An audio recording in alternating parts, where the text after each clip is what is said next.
Okay, Parna, we can start.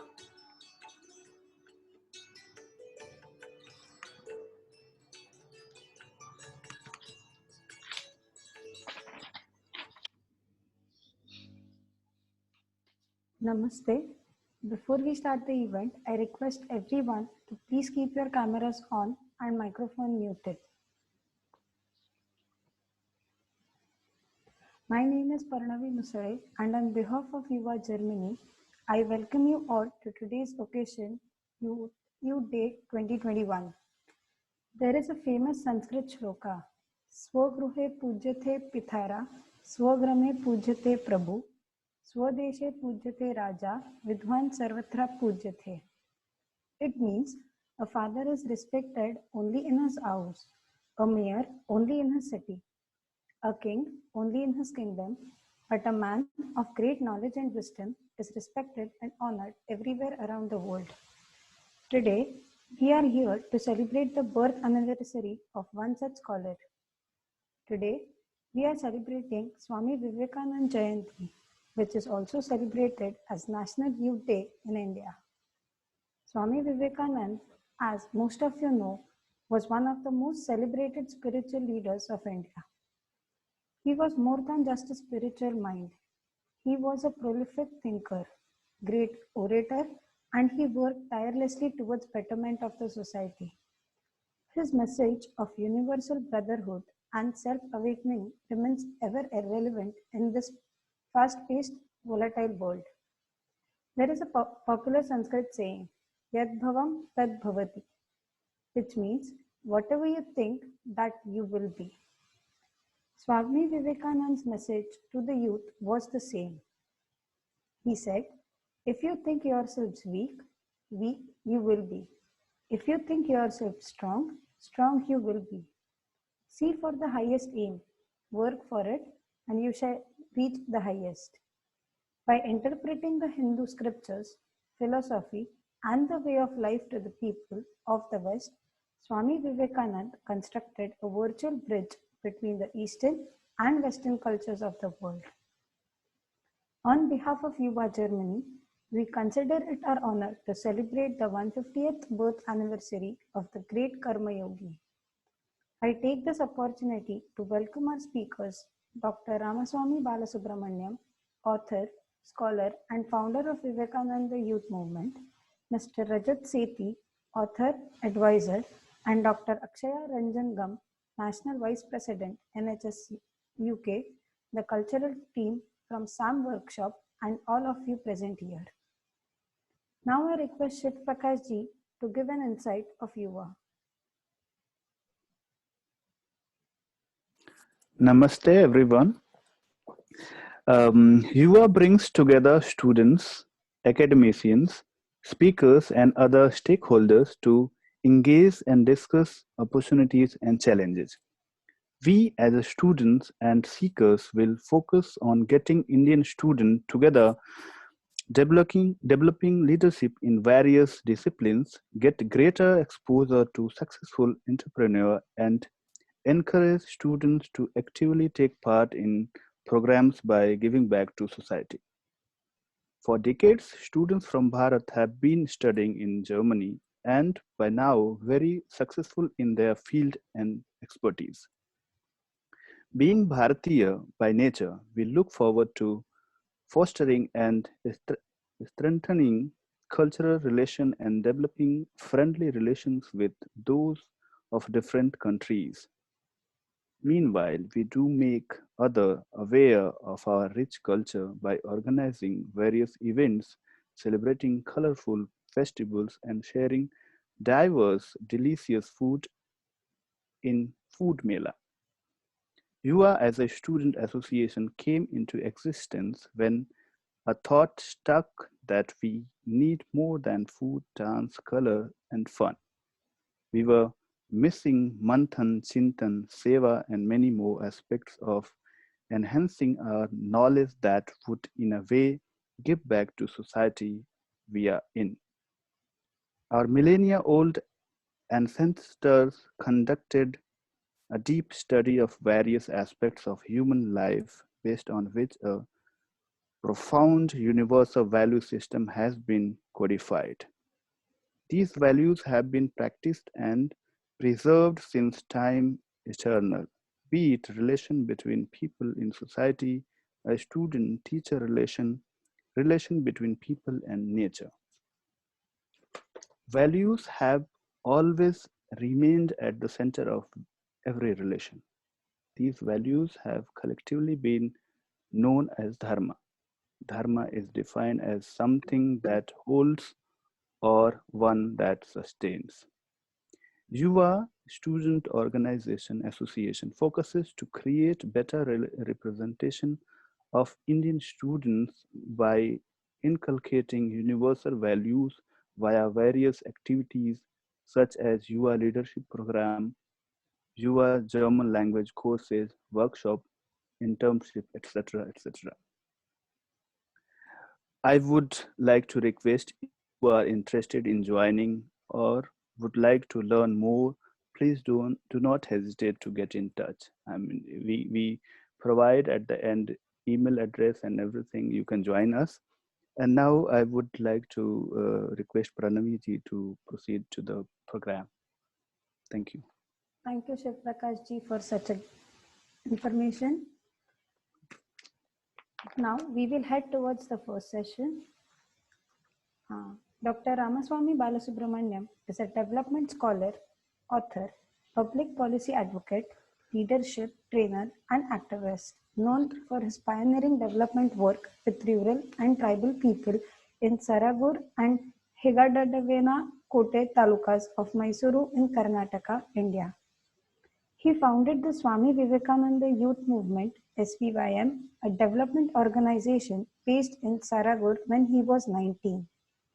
After spending 26 years in development work among rural and tribal people, he pursued academic degrees in leadership, organizational development, and public policy. He was the Frank H.T. Rhodes Professor at Cornell University between 2012 to 2014 and continues to hold academic positions in Cornell and other universities. His books, Voices from the Grassroots and I, the Citizen, are a compilation of narratives and reflections of a development activist and are now globally acclaimed. He is also the founder and chairman of Grassroots Research and Advocacy Movement, GRAM, a public policy think tank based out of Mysuru. Inspired by the message of Swami Vivekananda, he sees his life's mission as building a resurgent India by inspiring leadership in the youth of the country. Now I welcome Balasubramaniam ji to deliver the keynote address to the students and Swami Vivekananda. Namaste. Thank you so much for the wonderful welcome and the introduction given by Parnaviji. Very happy to learn about the activities of Yuva Germany. And such a pleasure and a delight to know that Swamiji's birthday in different ways is being celebrated in different parts of the country by young people. Like in the introduction when Parnavi said about what Vivekananda, how much of confidence he had in the youth of this country. His confidence is reflected in the statement that like, give me a handful of young men and women. And the man's confidence is so much. He didn't say, I will change India. He said, give me a handful of young men and women, I will change the world. With that kind of a conviction, we owe a lot to Swami Vivekananda. I begin my talk, especially when you're in a foreign land. I understand that being so far away amidst this enormously challenging crisis of COVID, you would have your own pressures, whether it's academic pressures, whether it is pressures of family and their welfare, your own safety and health. So several years ago, when I was talking to young people, this happened in the US. One of my students said, oh, professor, you know what? Please let us help us understand how to live in a VUCA world. And since that is a word which was not familiar to people of my generation, I didn't know what was VUCA. And I went back, I was too embarrassed to ask my student, what did it mean at that moment of time? So I went back and started looking at usually the greatest professor of our times, Google. And then I realized it was an acronym. And I really felt that, do we really have such a world? Is it as volatile, as uncertain, as complex and ambiguous as we all make it out to be? Or is it just an acronym that young people keep, like another word like dude and something else that many of you use? I thought maybe, is it just a word thrown around, or is it really true? And then COVID happened. Then I realized the kind of pressures people went through, young people and people with unsure of what the future is going to be, the challenges of education, the challenges of employment, the challenges of suddenly coping in a world which you're not prepared for. That's when it hit me that we've all been investing so much of energy, so much of effort on preparing our young people with enormous competence, that we have forgotten to teach you how to survive in a world without competence. We are taught, we have all been so focusing on helping you learn in universities and colleges how to operate from zones of your competence. I know several of you might be people, computer science background, engineers, doctors, different kind of membership you might have amongst you at Germany. And if you approach somebody with the competence that they have, they'll flourish. You ask a young man about social media and its management, he'll possibly at 8 or 9, he'll lecture to you, which a man of my age wouldn't figure out what it is. Or the world of artificial intelligence, machine learning, and data management, big data sets, and stuff like that. But you suddenly ask them, how do you live in a world which is just struggling with COVID? And they're confused because the tools that they have is suddenly inadequate. And if for a minute you all understand, that is when the vulnerability of today's generation gets manifested in complete starkness. And I was looking back and asking myself, is there something that we could have done differently? Or is there something that we can start doing today so that our young people don't face this kind of a tremendously vulnerable situation, or at least they understand and develop the courage to live up to the situation by dealing with their vulnerability in a better way. You can never say you'll never be vulnerable. And as I started thinking about it, I realized the answer is there right in front of us. It is just that we haven't decoded that answer. Because the beauty of the Indian civilizational thought had prepared a generation of people, thousands and thousands and thousands of people over the last several hundreds of years, to actually exactly face and deal with such situations. But we never thought of it that way. We never really understood the way the foundational philosophies of this great country of ours, so beautifully encapsulated in such a fascinatingly prosaic form, and sometimes in poetry form, by Swami Vivekananda, that we never really decoded what he said. That is when I remembered something which happened to me a few years ago when I was spending some time at Harvard. And I used to frequent the Boston Ramakrishna Mission, though it's called the Vedanta Societies, as several of you know, outside this country. And I met a lady, a very elderly person called Elena Stark. And she gifted me her book. And the book was titled, very fascinating title. That's what actually attracted me to read the book a little later. It was titled The Gift Unopened.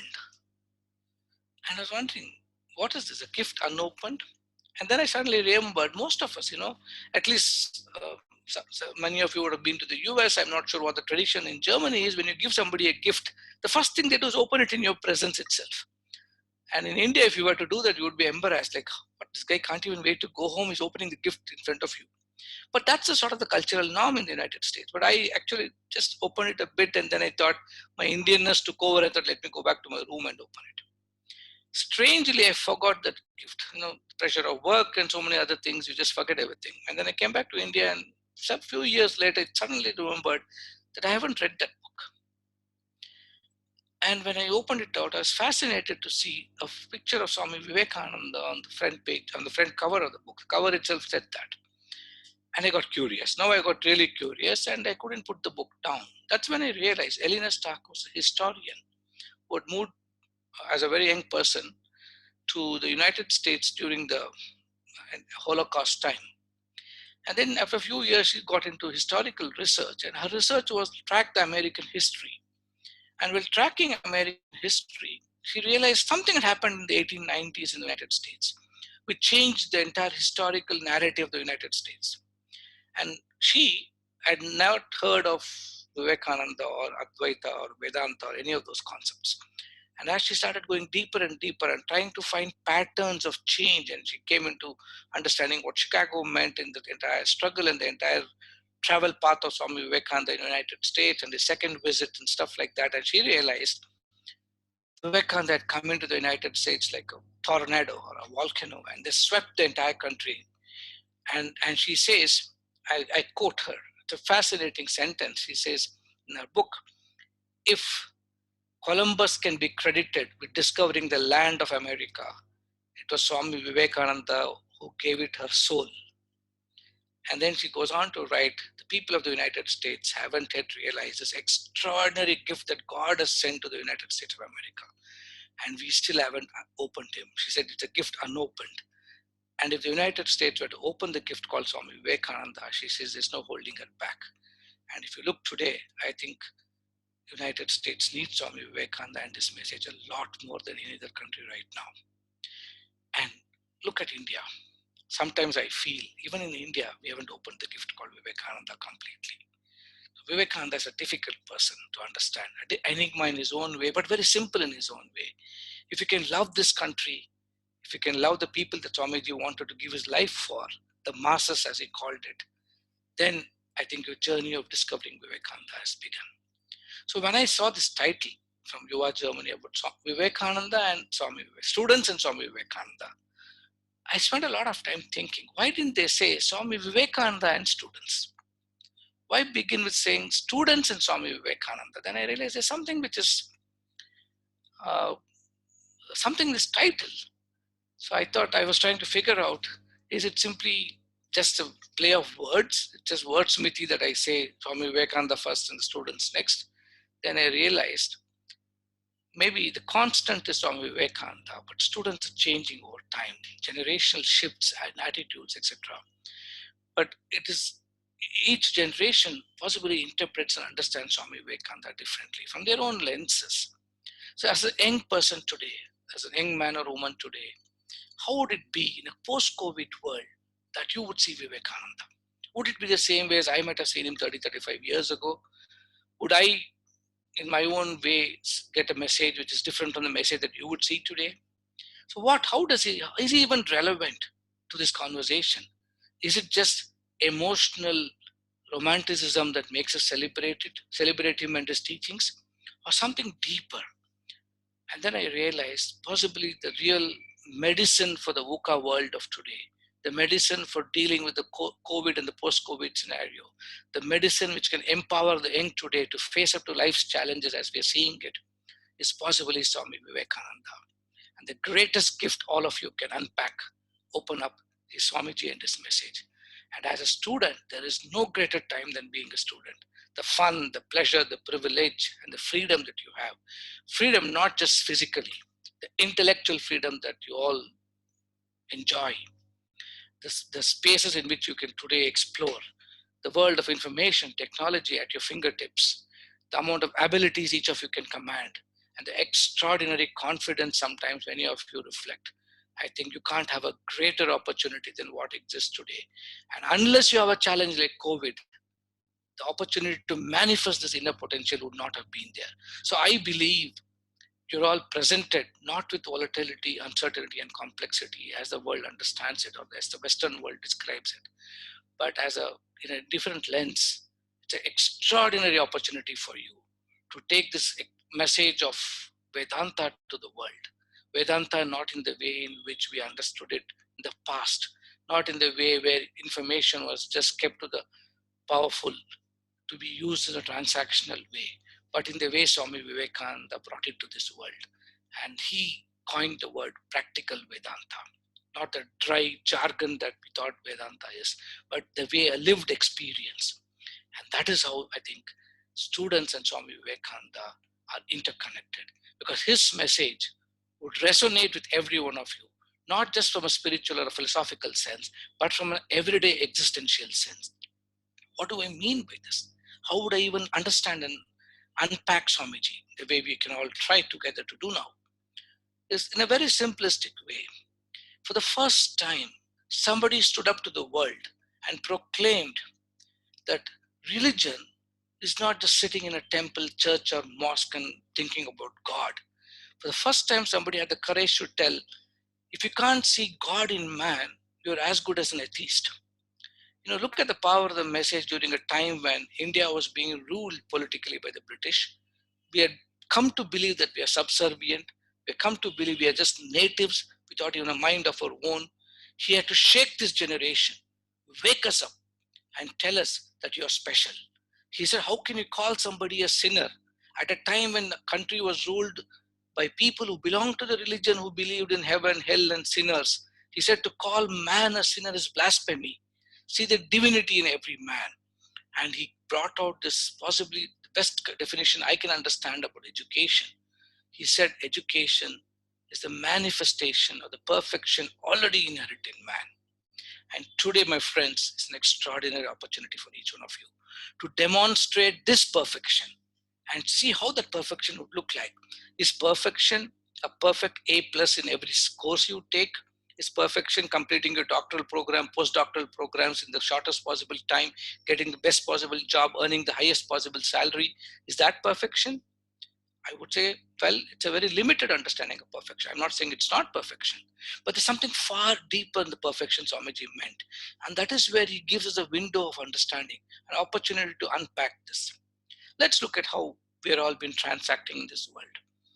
We're all been transacting by acquiring information. And Swamiji said, information cannot run riot in your brains. If information was what people wanted, the libraries would have been the best storehouses of knowledge, he said. But then, as students, we need to understand, you need information, because asymmetry of information will be asymmetry of power. You want to survive in this world, you got to be the best in whatever professions you choose, whatever it is. So Swamiji gave the secret and said, there are two things in education. The first is control of external nature and understanding what it is. The second, and the more significant and the more deeper and the more difficult, and what is missing from educational systems around the world, is a control of internal nature. Look at the brilliance of that man.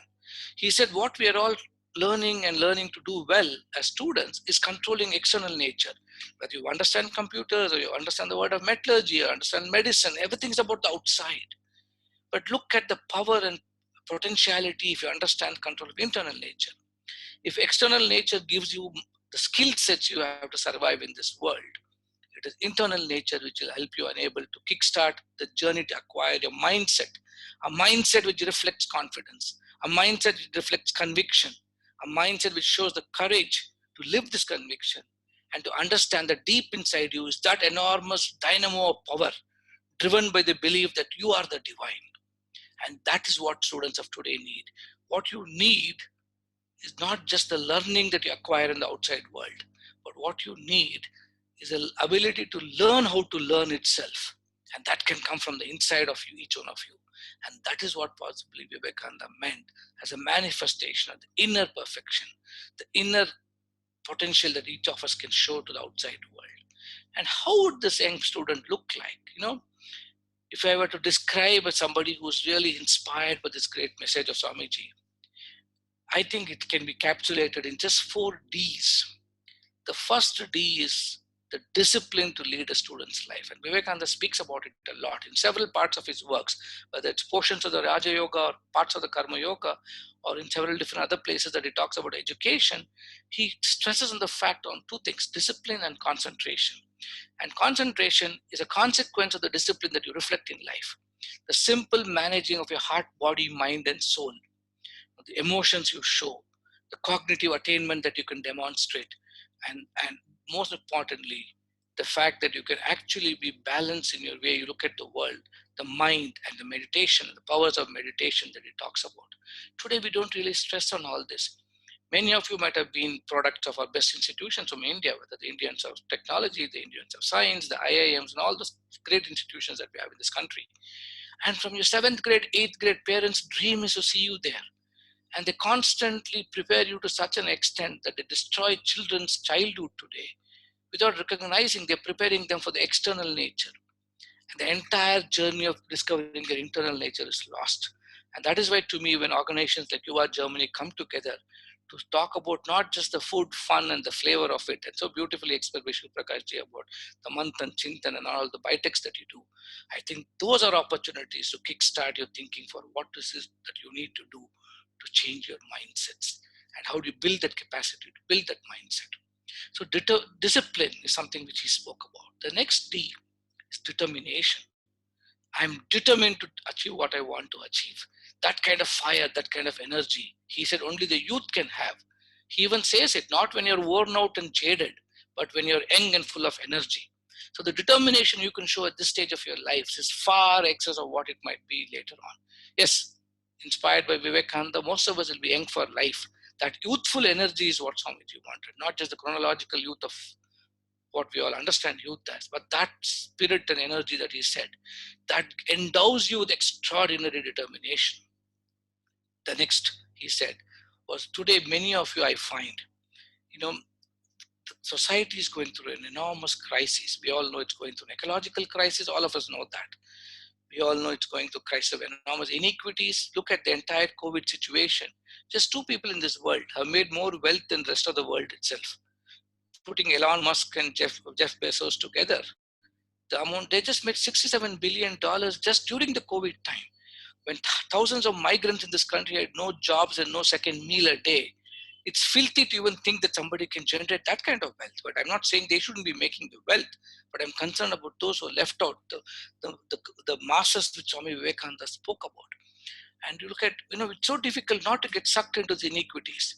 But more dangerous thing, and that's where we need Vivekananda as young people, is the crisis of the self.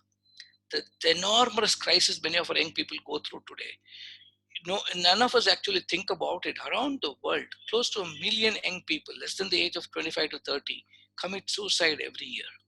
How can the world lose such a wonderful potential, such great, extraordinary possibilities by just getting them to snuff out their own lives? And these are the reasons why we need the 4 Ds as Swamiji spoke about, to break this cycle of the crisis of the self and bring out that inner self outside. So discipline, determination, the dispassion that you need to generate. We have to learn to be dispassionate, learn to be the Sthita Prajnas that the Bhagavad Gita teaches us, equanimity in every sense of the world. And the last D, as a student, and you have to cultivate this, is discrimination. Your ability to discriminate the real from the unreal. Your ability to discriminate what matters to India and what does not. Even today, even ability to discriminate the real from the fake, whether it is media stories, whether it's messaging. All this, we all need the ability to discriminate. So, and if you really have to understand Vivekananda as a student, these are the 4 qualities that come out extremely powerfully. And how would that student actually look like? In a simple way, Swamiji said, the entire objective of education, we all think, is to build this new generation of people who will change the way the world operates. And we think it's only the WhatsApps and the social medias and the retail marketing on businesses, etc., which can change it. But what we have not figured out is a much, much more deeper way of understanding this. So I remember several years ago, and I wouldn't like to mention the name of the institution, a very well-known Ivy League, whose numbers are always the best university, second best, third best, the top 5 universities of the world, suddenly thought about this experiment. They wanted to understand what happens to their students who go out into this world, considered to be one of the best universities in the world, and if the students are graduating from that schools and colleges of that university, what do they do? How do they lead their lives? And they actually chose the sample from the population of students who joined them as an undergrad student, spent 4 years of undergrad education, possibly do 2 years of graduate program with there itself, and maybe a 5 to 7 year doctoral program. The doctoral program would vary, right? In this institution, the average doctoral time was 7 years. So a student who comes in at 16 or 17 or 18, and then takes 12 to 13 years to get out, at 30 or 31 he gets out, enters the real world as we know it. They wanted to figure out what happens to him. What is his contribution to this world? Any guess? What percentage of the students who graduate from there after 12 to 13 years of the best college education they could ever get, possibly one of the most expensive in the world too, actually end up being useful and productive for this world, actually end up being called successful. And the metrics of success, they said, was excellence in every human endeavor, money, name, fame, visibility, all the traditional westernized notions of success. And I know all of you are on mute and you may not be able to answer, so I'll myself tell the answer. They found less than 4% of students after investment of 12 to 13 years, one of the best educational institutions in the world as a student, actually end up being successful. So does it mean that we shouldn't even get those kind of education? So should we just say goodbye to our student lives and then go do what we want to do? Or is there something else that we can do? Another university had another brilliant idea. When this research was not really published because it's not useful publishing such things, and you'll have no students, especially nowadays when brick and mortar institutions are being questioned, when there are other options to acquire knowledge and information, universities would not like such papers to get published. It was around 20, 25 years ago, the study. Another university did a different kind of a study. They said, well, instead of asking ourselves the question, how many succeed, let us take all the successful people in the world as we know it, successful businessmen, successful academicians, successful politicians, Nobel laureates, whatever you choose to be called success as, different human endeavors, and find out, do they have any common qualities amongst them? Anything that is significantly visible, which is common. And if we can train our students in our universities to get those qualities, possibly that's the way to make them successful. And my friends, Western research validated what India has known for thousands of years. The distilled out knowledge from our Upanishads, the distilled out knowledge from our Vedas, as propounded so beautifully by Swami Vivekananda. And I have done some years of work on this. There are 8 basic qualities that you can extract from Swamiji's message. And Swamiji's message is eternal, it's Vedantic. It is the crystallization of Vedantic messages expressed in a beautifully understandable manner for all of us in our generation. 4 of this is what that Western research pointed out. But India has got 4 more. And before the Western world says it is theirs, I can give you an example. 1997-98 was the first time Swami Vivekananda used the word servant-based leadership.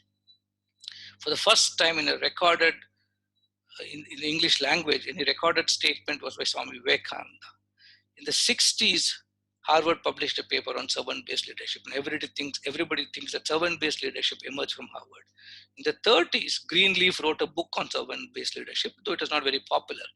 So who even coined the word first? How many of us even credit Vivekananda to that? We simply think it's a westernized notion. But even these 4 qualities, the research of the Western world tells it, but those are values that have been expressed so beautifully in our country. And it is time for students like you, not only to live and understand this message, but propagate this message. That is when our country can become the Vishwa Guru that Vivekananda wanted. What are those 4 things they discovered? And then 4 more, I'll tell all the 8 together.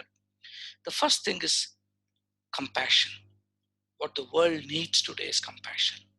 And as students, this is the best time to begin, because at that age, you're all very compassionate.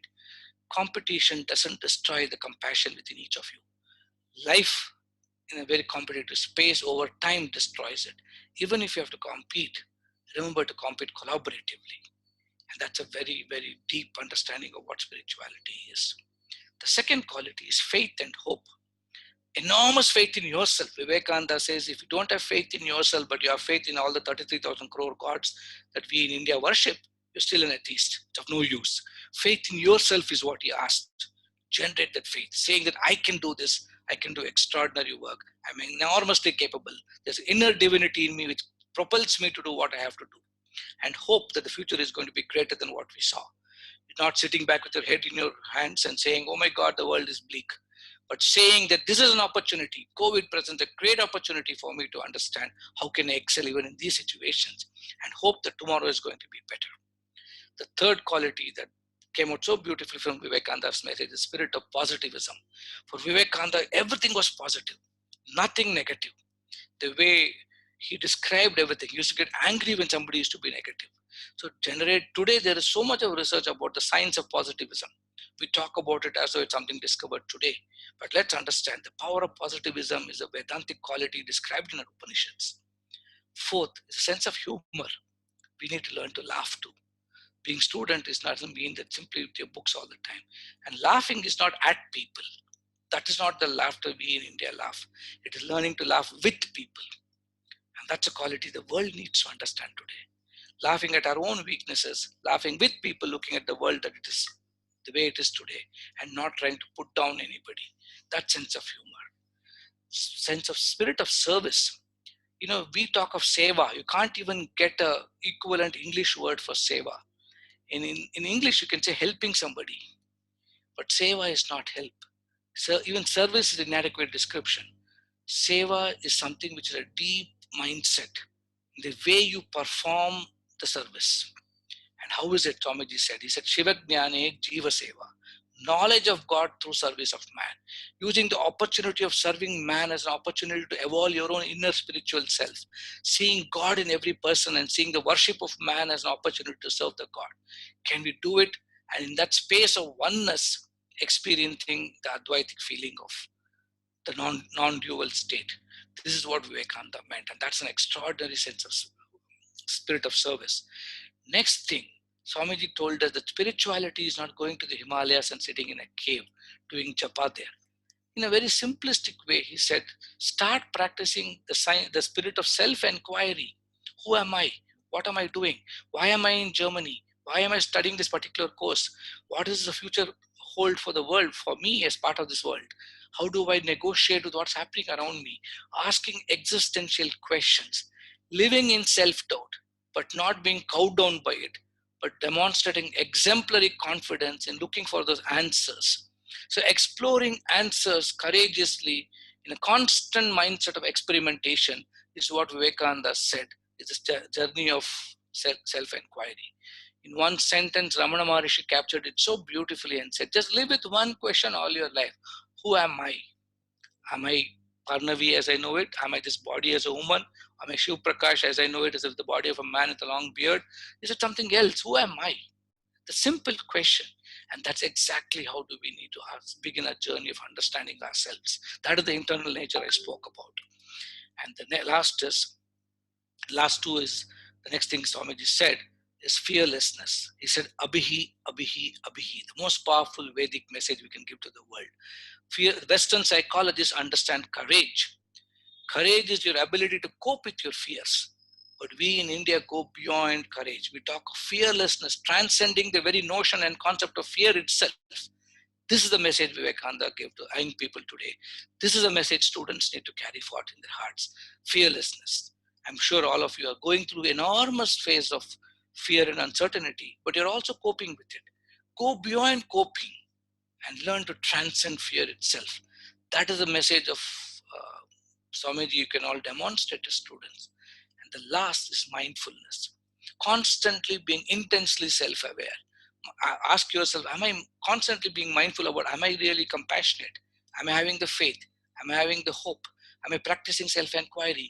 Am I transacting in a world where help is very transactional, with an expectational outcome, or is it completely with the spirit of serving God in man?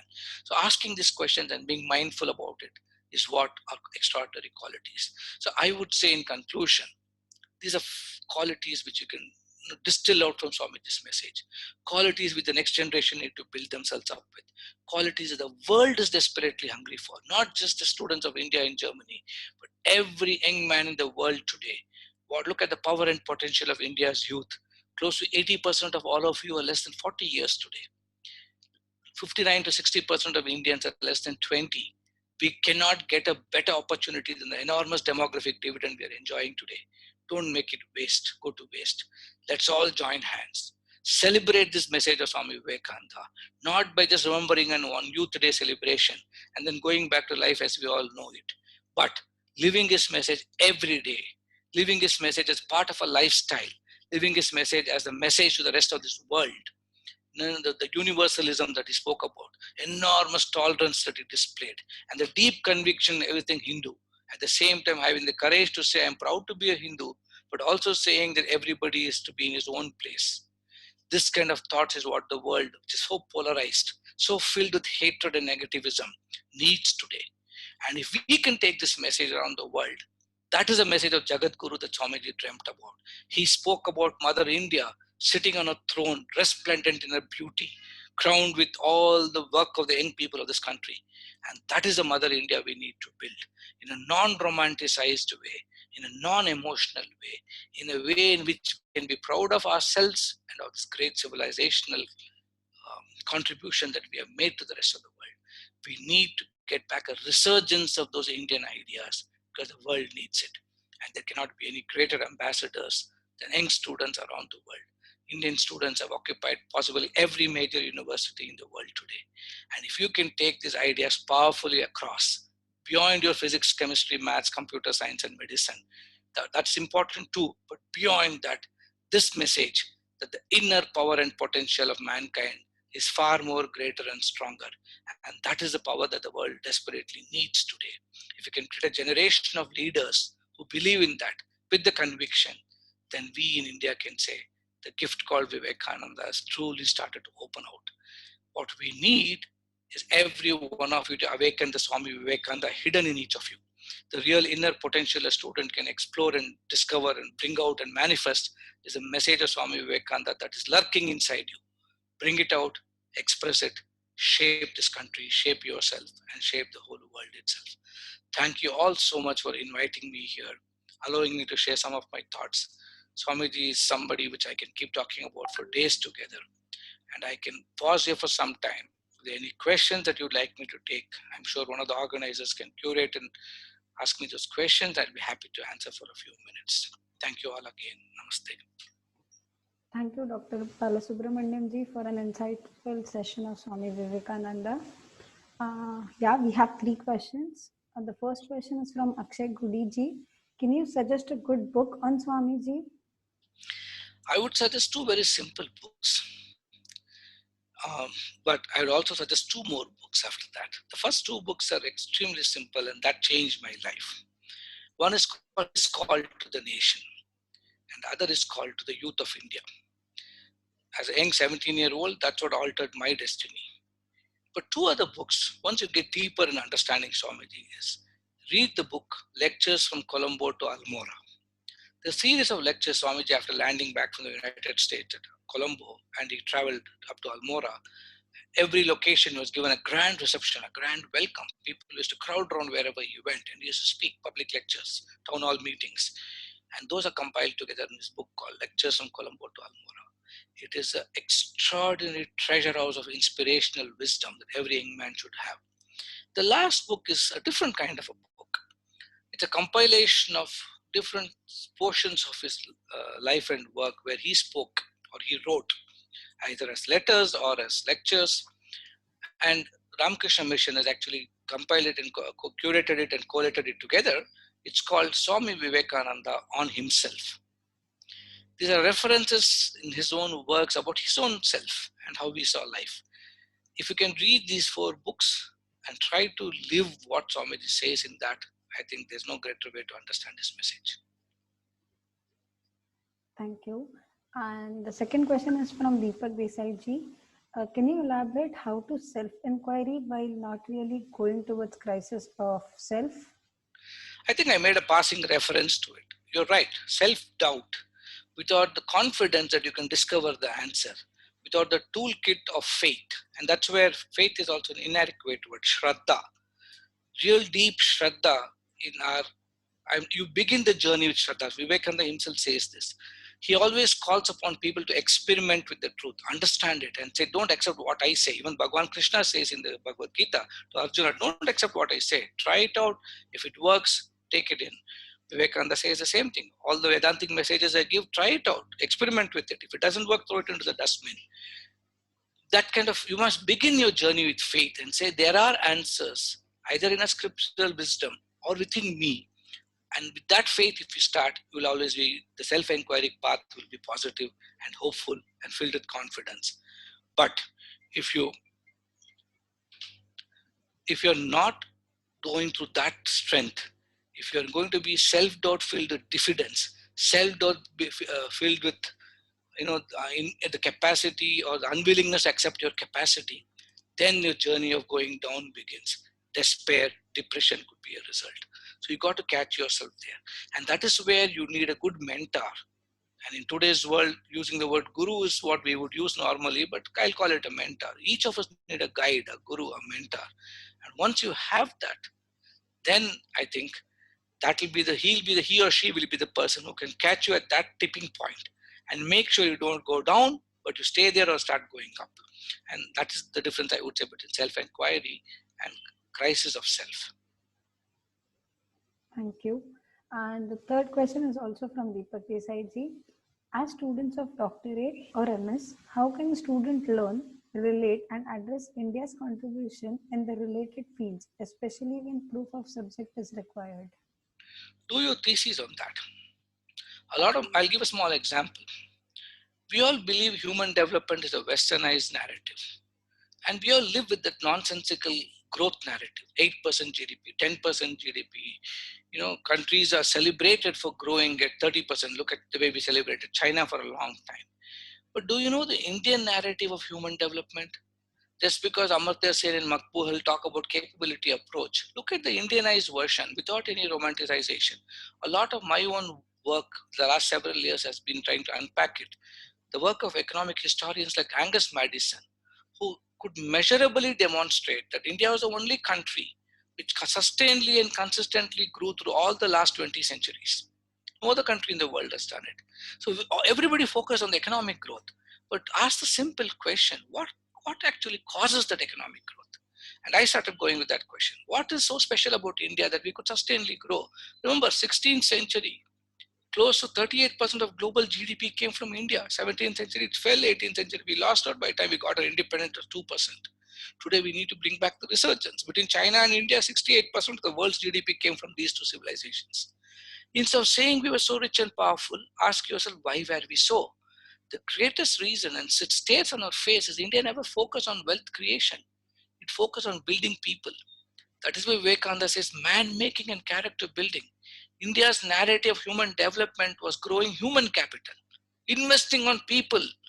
It is not making India alone, it's also making Indians today who will make the India of tomorrow.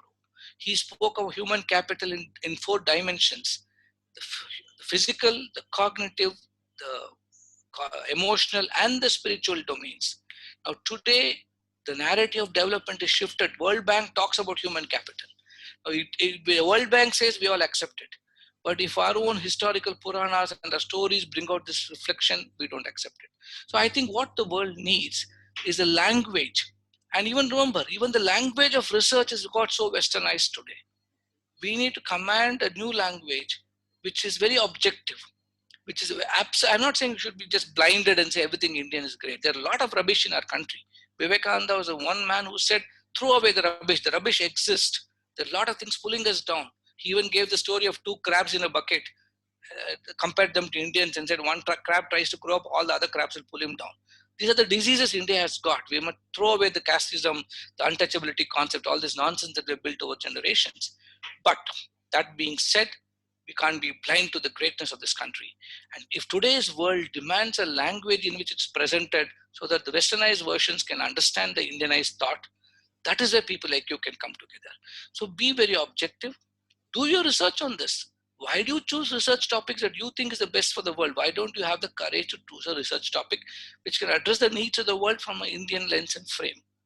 I think that is where young people like you should make this call. It's a difficult call. It's a lone battle.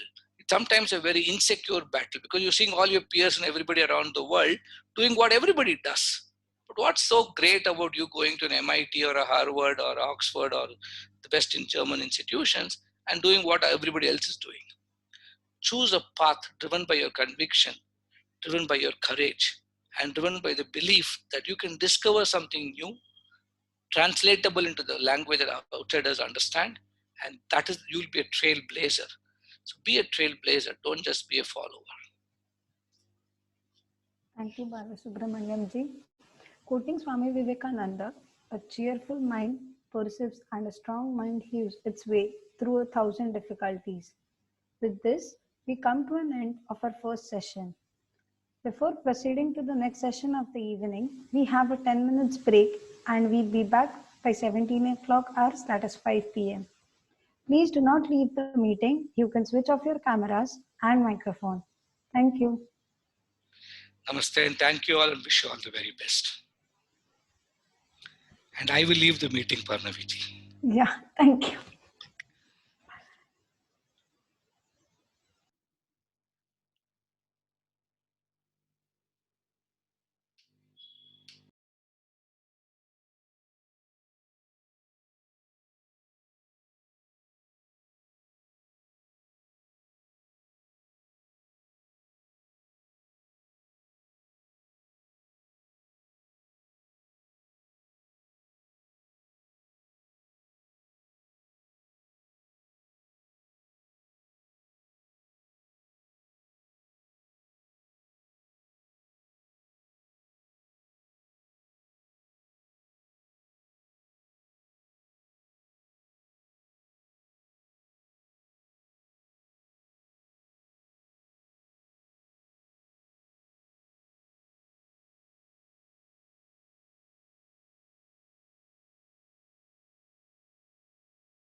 Namaste ji.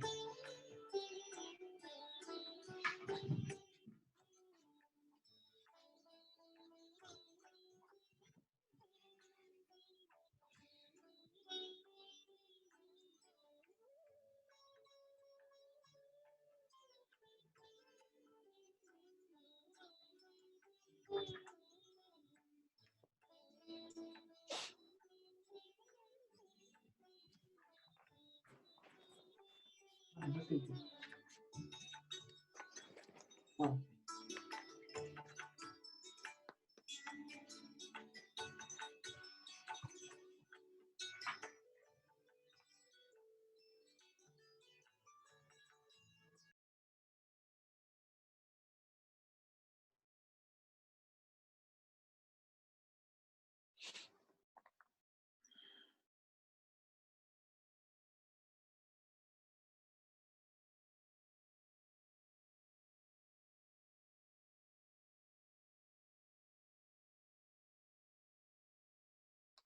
So, I would like to welcome you all for the second session of the program. And for the second session, we have our speaker, Mr. Rajat Sethi. And the second session is about the topic, let's talk about sustainability. And this is supported by National Hindu Student Forum, UK. And now we begin our first talk for the evening. We have with us our first speaker, Mr. Rajat Sethi, who is a famous author and advisor to the state government. I would like to welcome him for the talk. Before we start the talk, I would like to give a brief introduction of Rajat Sethi. Rajat Sethi is an author, advisor, and entrepreneur. He pursued his MBA at the MIT Sloan School of Management and a public policy and management graduate from Harvard's John F. Kennedy School of Government. His undergraduate degree is in Science and Economics from the Indian Institute of Technology, IIT Kharagpur. Rajat Sethi is currently the political advisor to the Chief Minister of Manipur. He is active in impacting politics in the various northeastern states of India. He is also author of the famous book, The Last Battle of Singhat. The broad topic, the today's topic, let's talk sustainability. And Mr. Rajat Sethi will talk about, can we create sustainable economy? So for this talk, I would like him to deliver his talk. And after the talk, if anybody from the audience has any question, can put the question in the chat box. And then after the talk, we'll choose some questions out of the, if there are many, few questions, seeing the time limit. So now I would request Mr. Rajat ji to deliver his talk. Thank you, Shiv Prakash. A very good afternoon and good evening to all the friends, esteemed colleagues, and young thinking minds who have emigrated from India and are currently studying in Europe and the other parts of the world. First of all, this is a historic day for India today. As you all know that we have entered into the phase where we started vaccinating our population.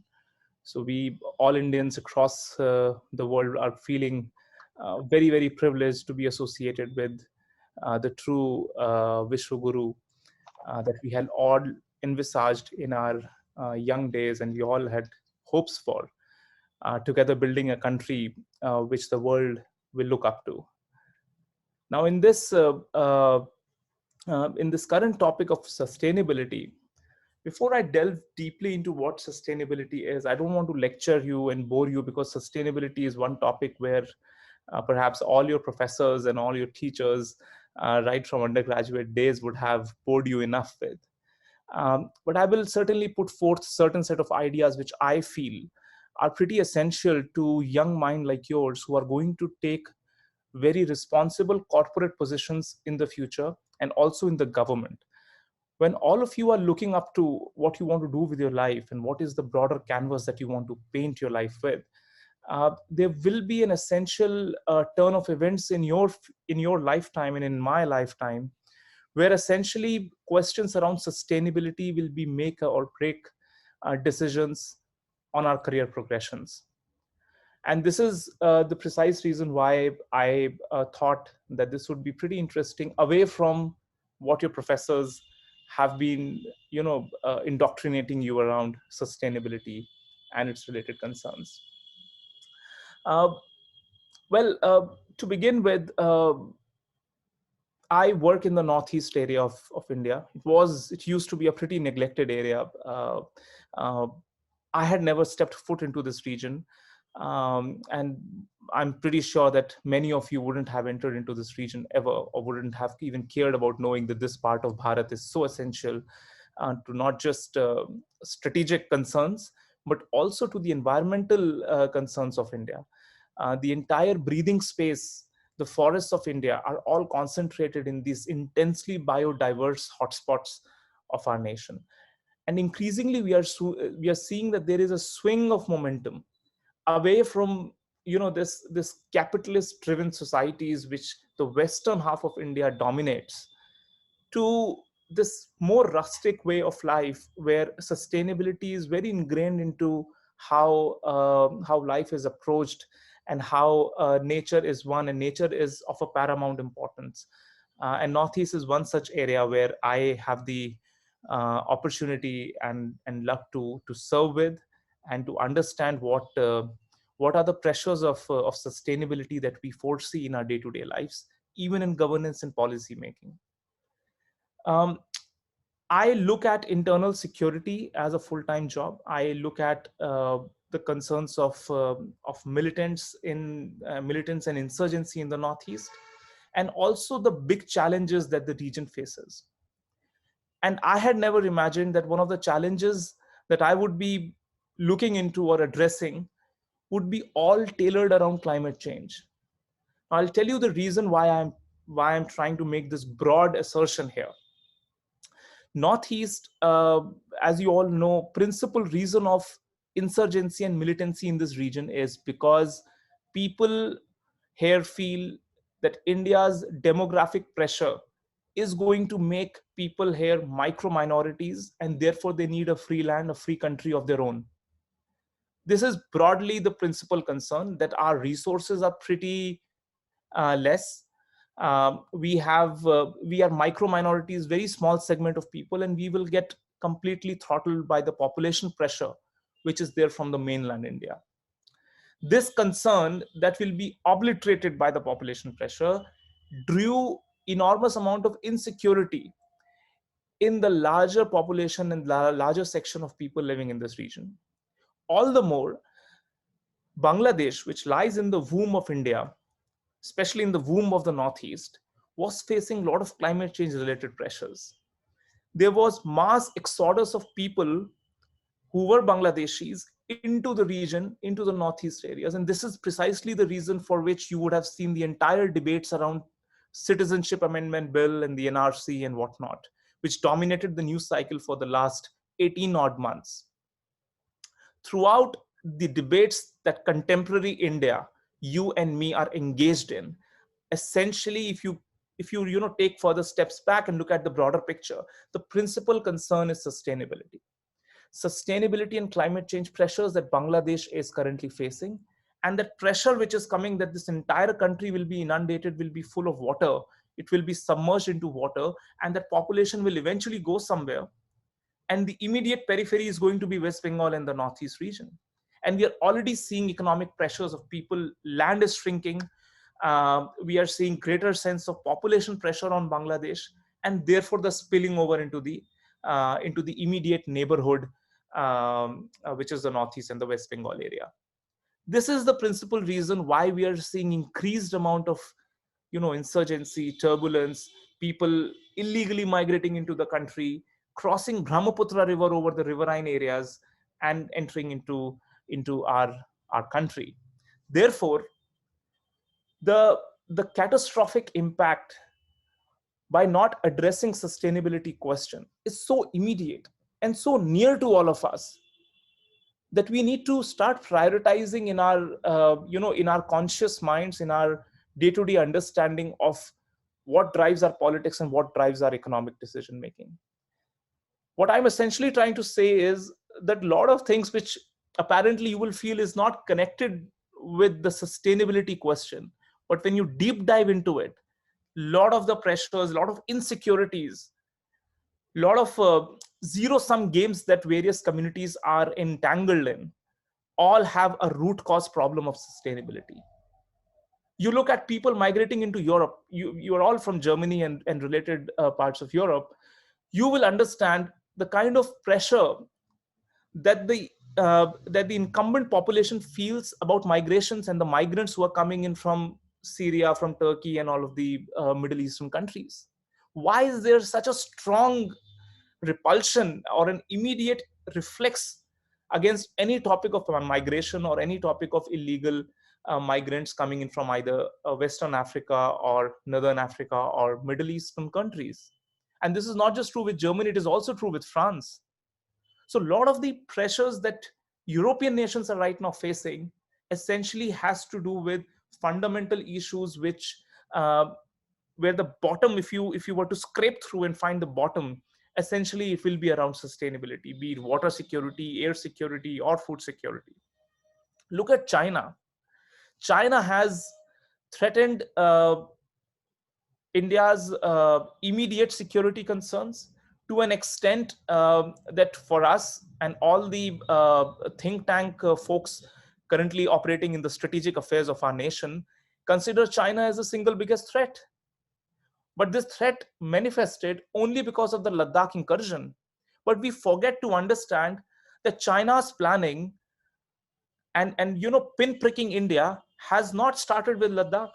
It started with when they started meddling with Brahmaputra river, which starts essentially from the Tibet region, and they built 3 enormous dams on it, essentially controlling the entire biodiversity heart, or the main artery of the region, which is Brahmaputra river.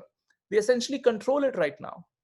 And many of the young minds that are engaged in public policy and related affairs didn't care much about it. We didn't write about it. We didn't prioritize this issue. For now, what we foresee is essentially when they are knocking at our borders and killing our soldiers is when we get up to this concern. Therefore, whatever we say and do today, be it politics, economics, our the way in which our society is organized, essentially the fundamental risk, the bottom line risk to all of this, to the status quo, to what we are today, the biggest risk comes from lack of sustainable thinking and lack of sustainable long-term policy making from our corporations, from our governments, and from our society. So therefore, now coming to the moot point, that what can young minds think and do today about this challenge that we face, and we are entering into this new decade, and what would be those challenges, because we will be the ones who will be in key enabling positions. You will all be reaching up, you will be climbing up corporate ladders and will be holding keys to prominent decision making bodies and organizations around the world. What would your role be in the society that will take its shape in this coming decade is what we need to focus upon. And if one has to look at it, has to be a simple paradigm or a simple maxim. Around 70s, when Milton Friedman was giving us a vision, a very different vision, which was capitalist driven, and saying that the only dharma of a corporation is to maximize shareholder value. That is essentially what dominated entire economic thinking for at least 4 decades. But we all know today that maximizing shareholder value is a thing of the past. It no longer carries value today, and certainly in the future, it will carry no value. Essentially, we need to go back to our culture. We need to go back to, what our roots have taught us over centuries, how to live harmoniously with our nature, with our society, and with Mother Earth is what is going to matter, and what is essentially the solution to some of the problems that we are facing. In Swami Vivekananda's terms, what he essentially said was that be good and do good is the essence of any religion. This is such a small paradigm, but it has such deep meanings that if we were to think through that can we be good and can we do good is not an easy thing when you are practicing, you're taking day-to-day small micro decisions in your life. How do you imbibe the true essence of what Swamiji had guided us? And he, mind you, pinned hopes on the youth. He did not pin hopes on the leaders of the world or people occupying offices or occupying prominent positions. He pinned hopes on the youth because youth is the conscience of a society. A youth carries a sense of idealism, and that approach of idealism is what is essential when new thought is propagated through the society. It is propagated through corporations and through governments. Therefore, we need youth in prominent decision-making points. We need youth who can think through and not be short-term result-oriented and carry a longer vision when decisions have to be made. Why I'm trying to tell you this is essentially what I mentioned, that Milton Friedman's style of governance or style of corporate um, formulation, that shareholder value needs to be maximized and everything else is bogus, has lived its life. And that is essentially the root cause of most of the problems that we are foreseeing today. Today, the governments are less powerful, corporations are much more powerful. Today, the kind of decisions a few fund managers sitting in the US can take can have far more impact on sustainability questions than all of the governments put together. For instance, pick up BlackRock Capital. BlackRock is a fund manager, manages huge amount of funds for institutional investors, and they tend to invest in certain companies to generate yields for their shareholders. Now, BlackRock controls around $20 trillion of wealth around the world. They can take a decision which companies should they fund and which companies they shouldn't fund. And eventually, young people like you, when you join organizations like BlackRock, essentially you will be the one who will be guiding the direction in which investments of BlackRock go. And once you are in the controlling, you are the captain of that ship, you can prioritize things and you can make decisions which is going to alter the course of history of mankind.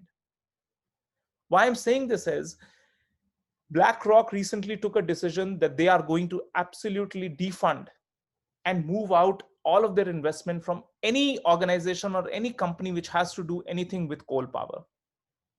That had sent shockwaves around the world. Any company like BP and all who are into, whose mainstay business is oil and gas and coal, including Adani Power, by the way, all of these firms had a huge hit when BlackRock and these prominent financial decision-making organizations decided to pull their money out. You will see that when you step in, there'll be more and more organizations which will be directly threatened and impacted by the kind of decisions that you will be one who will be taking. I can tell you, and therefore sustainability is such a broad topic. One can start from political decision making all the way up to corporate boardroom decision making. But in order to limit the scope, I'll just say that essentially reimagining capitalism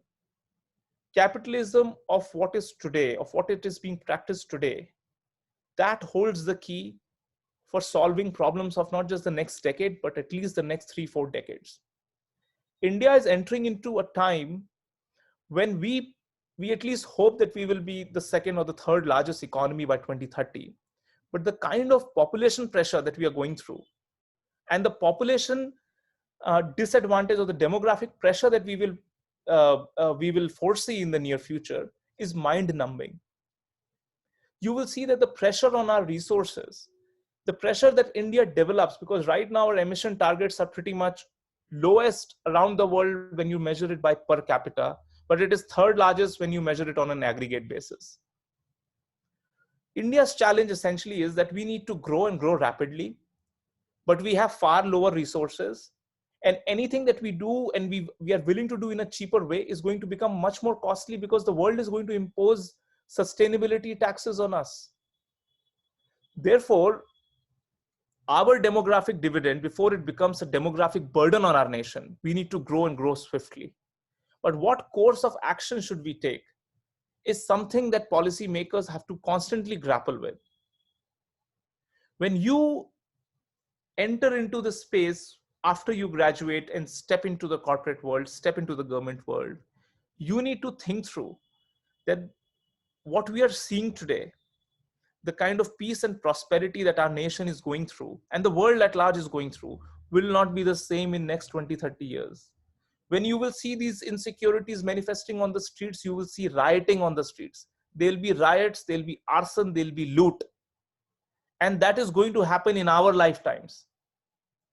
And all of these insecurities that I pointed out earlier are going to be driven by corporate decision making, by political decision making, by the insecurities of vulnerable masses migrating out of areas which are vulnerable and susceptible to climate change and will be entering into the safer havens. All of this is going to come crashing down. The pressures of what we do today is going to shape our future 20 years from now. Therefore, I can go on and on. There are so many examples that one can brainstorm over. There are several very good governments, especially the Nordic governments, which are trying to balance out their concerns for sustainability and trying to innovate and create value out of sustainability. And that includes shareholder value. There are ample examples of how Gap and Nike and all of these brands, which had nothing, no formal commitment to sustainability and its goals, have tried to, really incorporate decision making centered around sustainability and related affairs when the pressure within the organization came from bottom up. Remember, these organizations, the big ones, did not change because certain CEOs sitting in their boardroom thought one good day that they're going to make their organization sustainable. No, it was a two-way effort. It was these conscious young minds who were joining these corporations to prosper the growth of that organization, A, and B, these young minds who were entering into the financial world and were taking a call which company will get their big bucks. So these two pressures, when they started working, has gradually shifted and has started reimagining how capitalism and capitalistic societies can be sustainable in their approach, can add value to harmonious relationship between the nature and the mankind. Therefore, the onus and the responsibility on all of you is enormous. You should, at this stage, take up several courses which gives you big shot, 10, 20, 30 years short of what the world will look like. And how can you as youngsters shape the world today, which will have its impact 20, 30 years from now.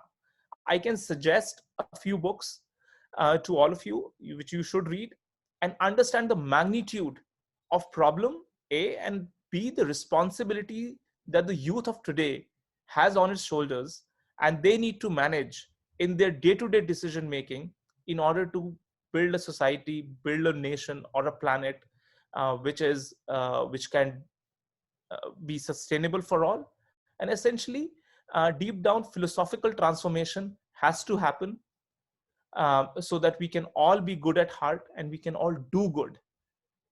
One such book that I would recommend is called Reimagining Capitalism in the World Which is on Fire. It is written by one of my professors. Her name is Rebecca Anderson.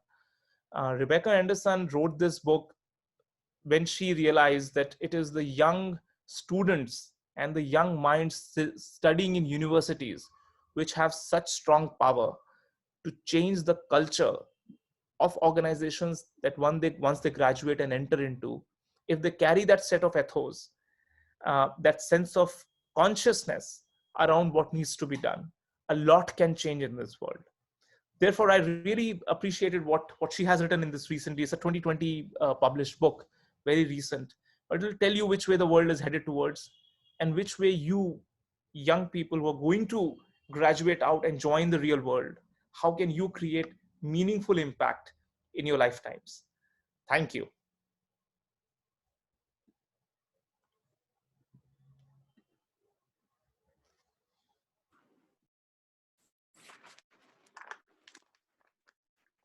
Thank you, Rajat for an insightful talk on this topic, which is like for us very, very much new, and I mean, a lot of things we not even think of. So thank you for that. And there are a few questions from Facebook, and I hope that the people will ask from, I mean, whoever is listening here directly on Zoom.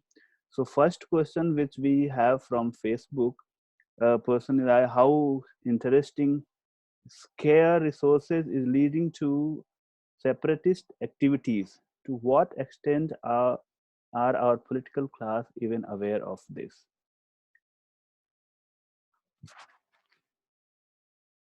Rajat ji, please unmute yourself. Yeah.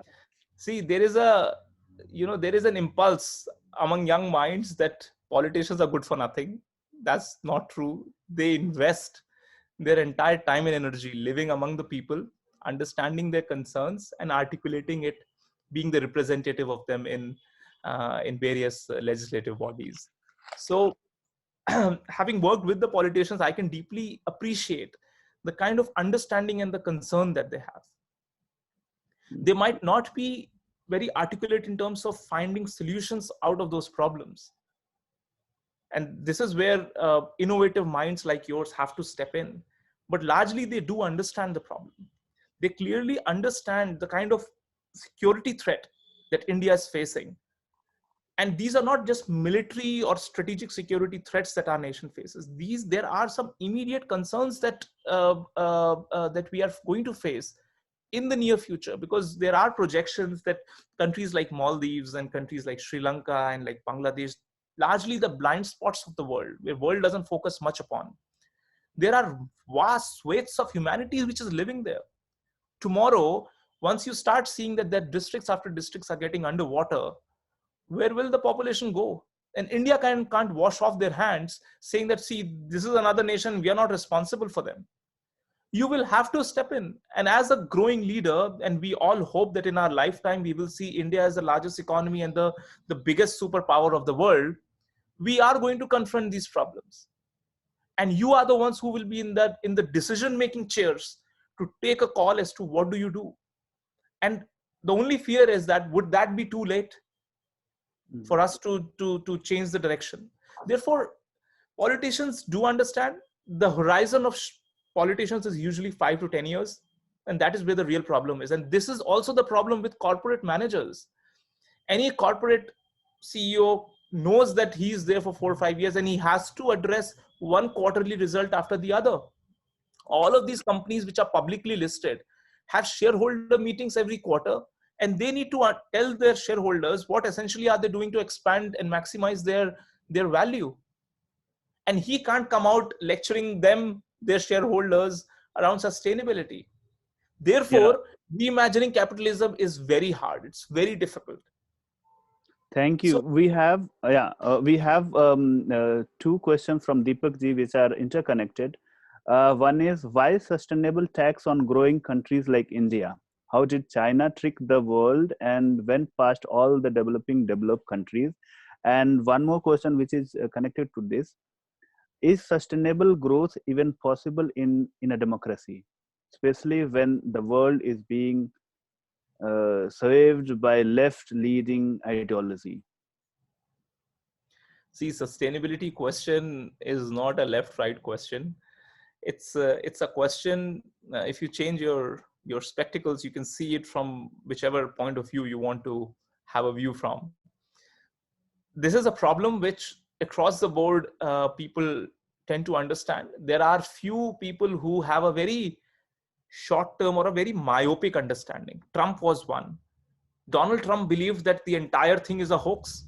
Entire sustainability thing is a left ideology driven challenge to what the true economic might of US could have been, by obliterating industries, making them null and void. He was appealing to the rustic belt, the iron belt in the Middle East, the middle states of the of the US. He was catering to a population, to a vote bank, which essentially is a conservative vote bank.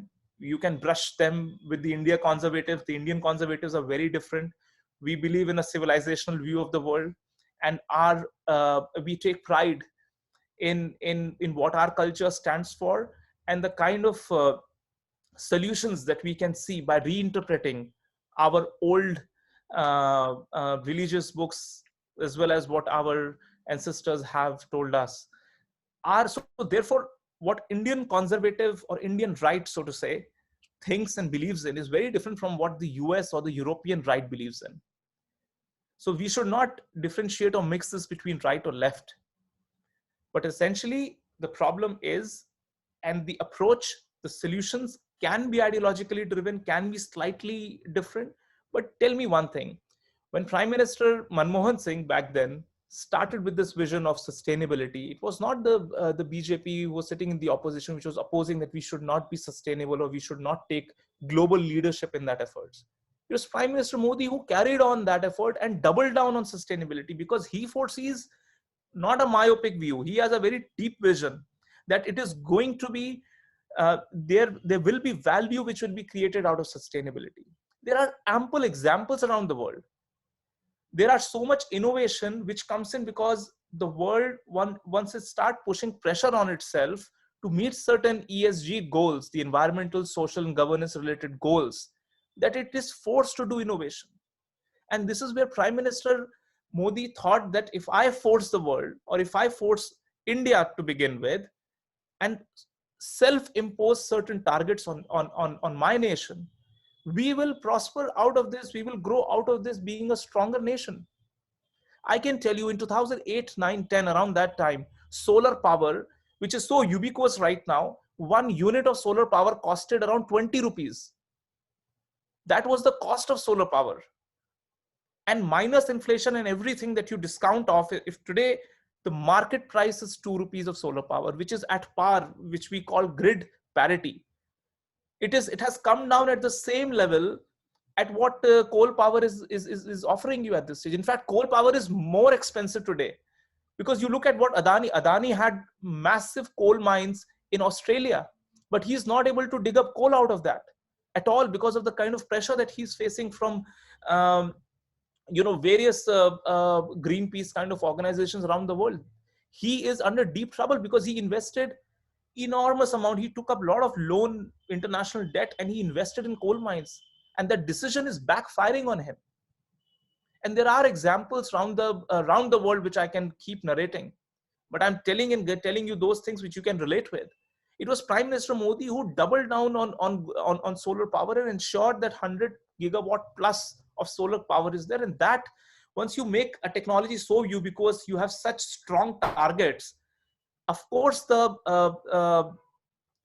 prices are going to come down. There'll be more innovation. There'll be much more amount of capacity building, both human resource as well as economic resources, that will be modeled around solar power or similar such sustainable initiatives, which is going to overall bring the cost down. Had Prime Minister Manmohan Singh or Prime Minister Modi ji during his early years, they decided, no, this is too expensive. Let India adopt cheaper options. Which way would have our prospects been today? We wouldn't have been able to bring down the cost of solar this much.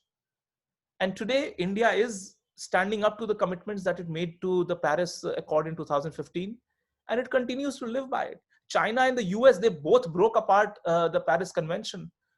Trump walked out of it unilaterally. In fact, US back then during Barack Obama's time, they were the center pillar of Paris negotiations. But he unilaterally withdrew. What has that left US with?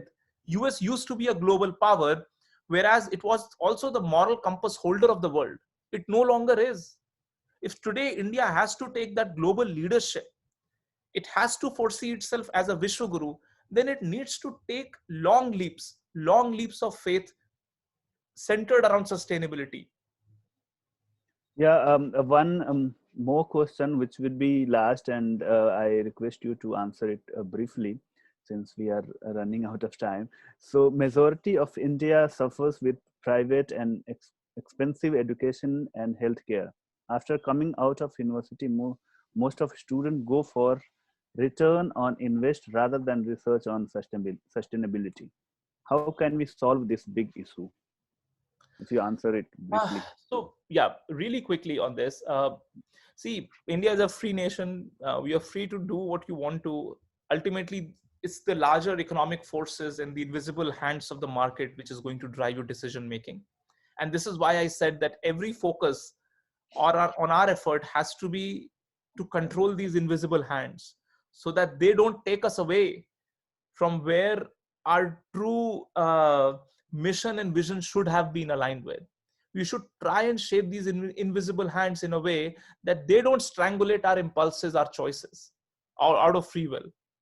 And this is where I believe that uh, sustainability's economic value is going to increase, not just in a linear way but exponentially, when you will see much more amount of focus. Every organization, be it a political party, a government, or a corporate, being obsessed around sustainability questions, you will see much more research and much more heavily paid research around sustainability. You will naturally see many more people, young minds, shifting and gravitating away from what run of the mill jobs are, and will be gravitating towards where the invisible hands are trying to force them to, which can as well be sustainability. So things will change. Things are changing. You cannot imagine the scale with which the boardroom cultures have changed in our country and the world. There is growing consciousness. There is also this growing consciousness because a lot of young CEOs are emerging. And this is where I started from. This is the reason why Swami Vivekananda pinned so much hope around youth, that they carry that sense of idealism and they should carry it through till decisions are changed, till the culture is changed, till uh, decision making is changed, till we collectively commit to each one of ourselves that we will build a better future for the next generation. This is a planet which we have taken on loan from the future generation. That is what the vision should be. And every step, every decision that we take today should be tailored, should be centered around this idea that we have taken this planet on loan from our future generations. How do we serve it better? How do we protect it better? I hope we are finishing on time. So I would like to thank you, Rajat ji, for this wonderful talk. And it was for almost for everyone a new topic to learn a lot of things. And maybe we also as youth will think in this direction. Perhaps from today onwards. So once again, I would like to thank you, and maybe we'll hear you in coming events or so. Thank you. Thank you very much. Thank you.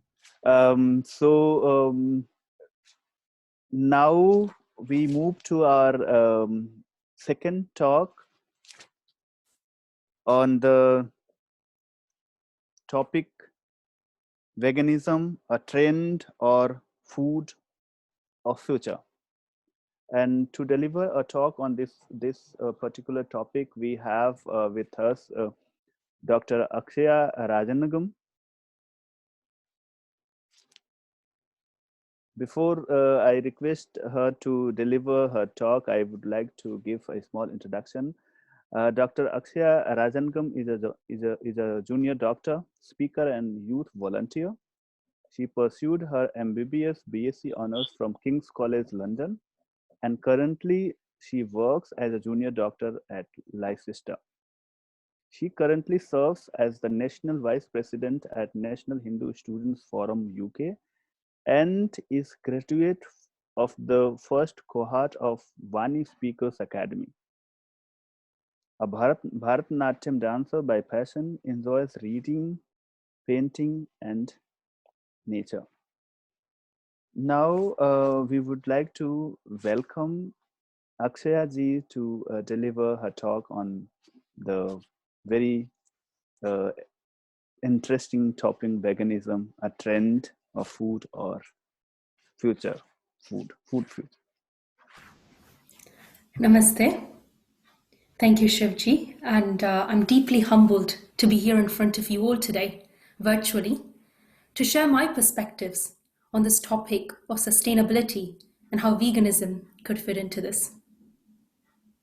As we commemorate this Utsav with the teachings of Swami Vivekananda, I'd like to start off with a quote that he's mentioned that I believe really resonates with why we are here today.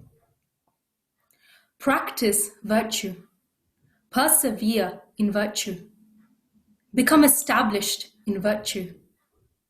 Shine as an embodiment of the noblest virtue and heroic adherence to goodness. Youth is meant for this grand process. Youth life is the active development and fulfillment of these processes.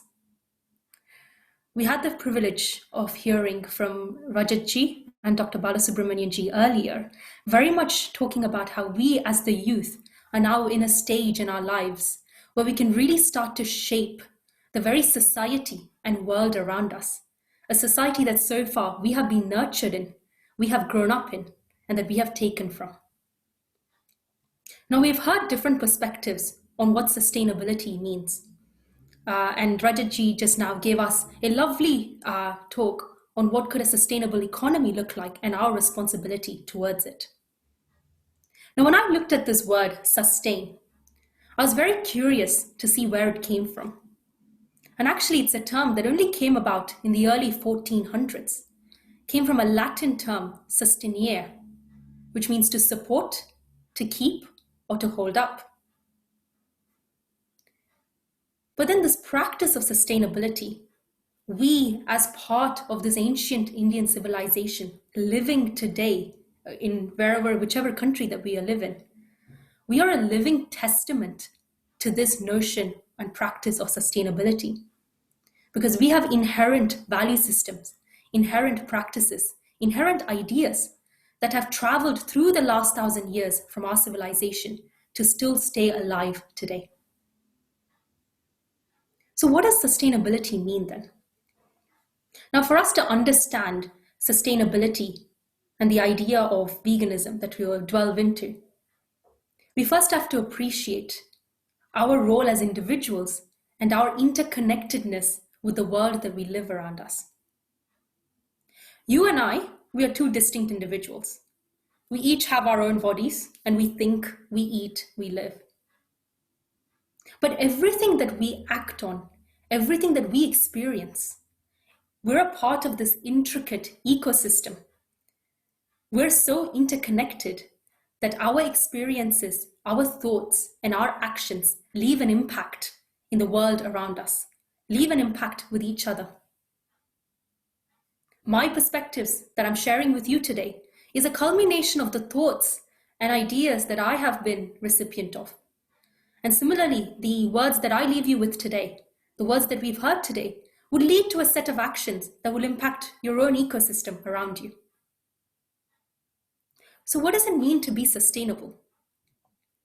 Now, for us to be sustainable, we first have to appreciate that we are innately interconnected with the nature around us. We live in harmony with that nature around us. And this is something that Swami Vivekananda ji took as a central tenet in his speech in Chicago at the World Parliament of Religions, where he mentioned the quest for harmony between nature and humanity, one that can transcend the universe.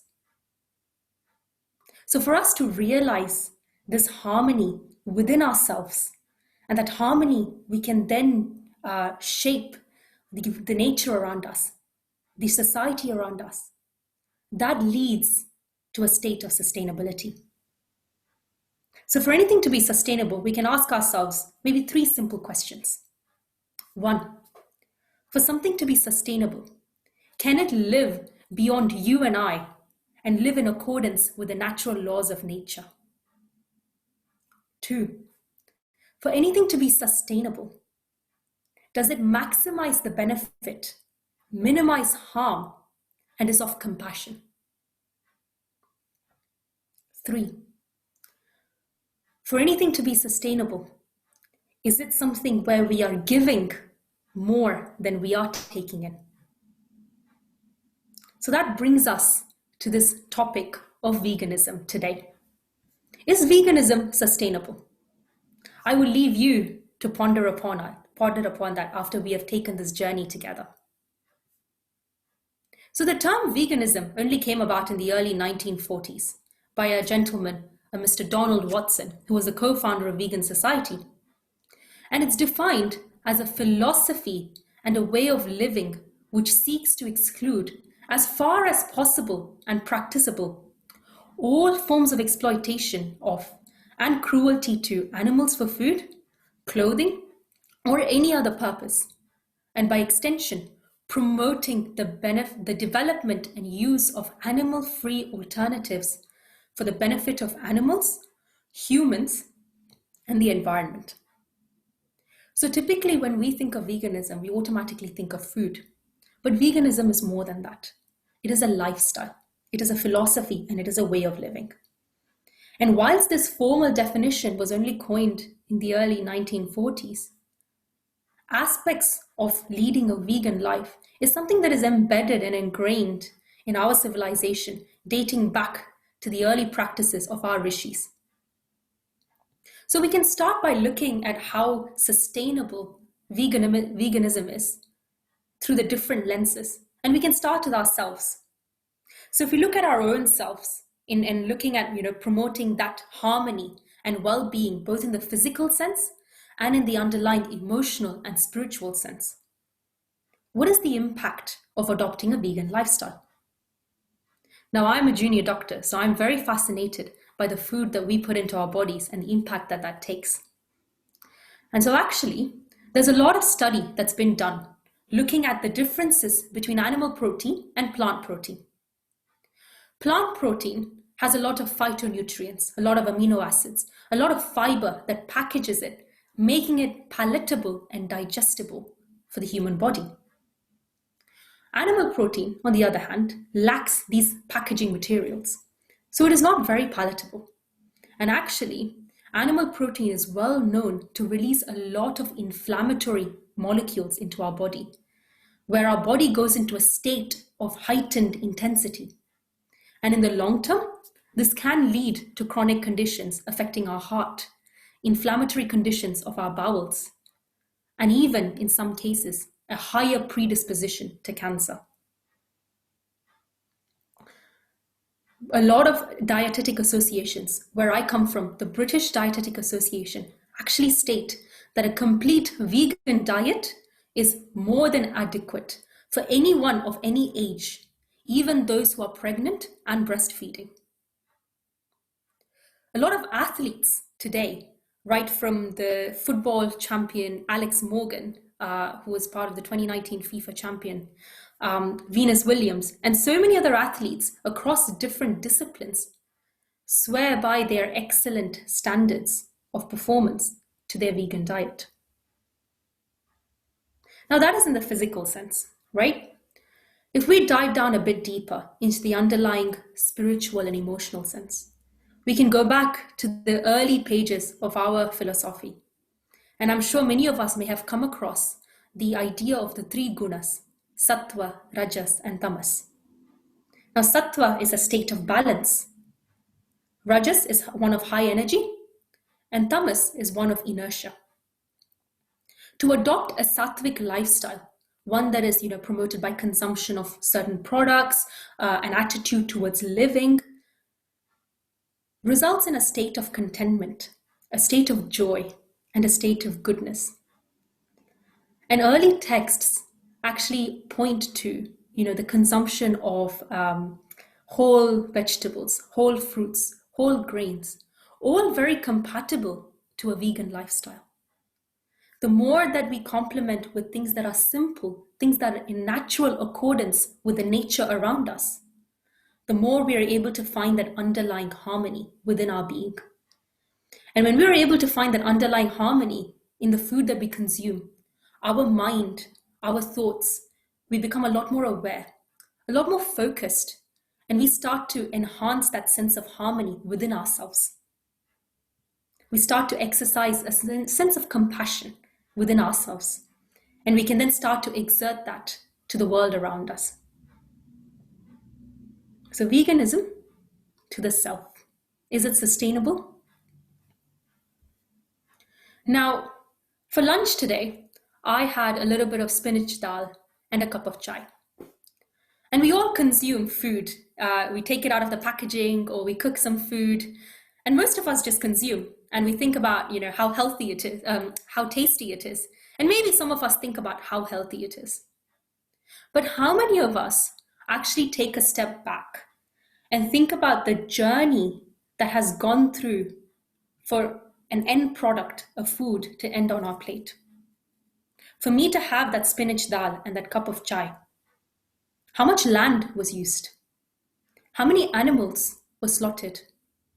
How much water was consumed? How much greenhouse gases were emitted that affects our environment? When we as humans, when we as individuals really start to appreciate our interconnectedness with nature, we can then start to take a step back and appreciate how every action that we undertake leaves an impact in our ecosystem. Just a few statistics or a few examples that got me thinking.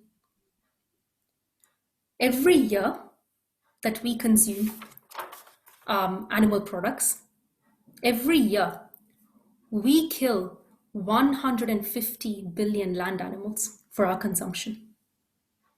Now, just in the last 2.5 minutes that I've spoken to you, that is 3,761 sheep caged in an enclosure and slaughtered for our consumption. On the flip side, just one person going vegan saves 200,000 gallons of water in 1 year. Now, 1 gallon is roughly a 4-liter can of milk that you get in the supermarket. 200,000 gallons of water just by one of us going vegan for 1 year. We can talk about land. We currently use 4 billion hectares of land for animal, and 70% of that is used for animal rearing and animal agriculture. If we were to adopt a plant-based diet, we'll only need 1.2 billion hectares. Even measuring up to a population increase, we only need 1.2 billion hectares. So that's 2.8 billion hectares of land that we are saving. Now, this is just environment or a few environmental examples, right? We live in a society where we have a high population, and today 12% of the world suffer from hunger worldwide. Now, that's roughly about 842 million humans suffering from hunger. And I was reading this earlier and I was shocked, and I thought, you know what? I think I need to share this with you all today. Around the world today, we produce about 9.4 quadrillion calories worth of plant crops. So 1 quadrillion is 1 billion times 1 million. Every year we produce 9.4 quadrillion calories of plant crop. And out of that, only 55% directly ends up on our plate as plant-based product. 36% of it goes to animal livestock, animals which are used for farming for our consumption. But here's the catch, right? Out of the 9.4 quadrillion, we only need 7.4 quadrillion today for us, every single person in the world, to have a sufficient diet. We only need 7.4 quadrillion. So that's 2 quadrillion excess. But how is it that 12% of our world is still in hunger? Now, we can leave out all the complexities around distribution of food, But just looking at this number as an absolute, out of the 36% that go to an animal livestock, 89% of those calories are lost. So actually, as a net total, we only end up cultivating 5.4 quadrillion worth of calories for world consumption. So we actually go into a deficit.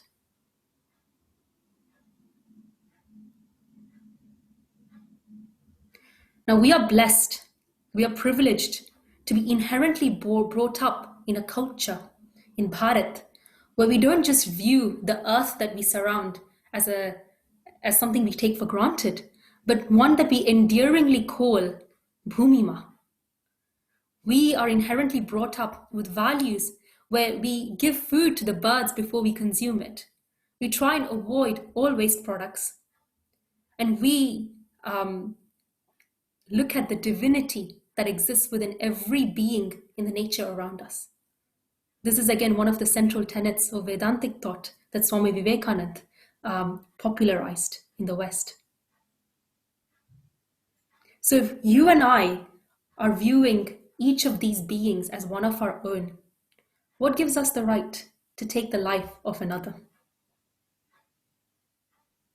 As youth today, when we are able to take a step back and build that sense of awareness and consciousness as to how the actions that we undertake plays an impact in our ecosystem around us, each of us can take in small practices that can shift, that can create a large shift. We just saw that with the water example, just with one person going vegan.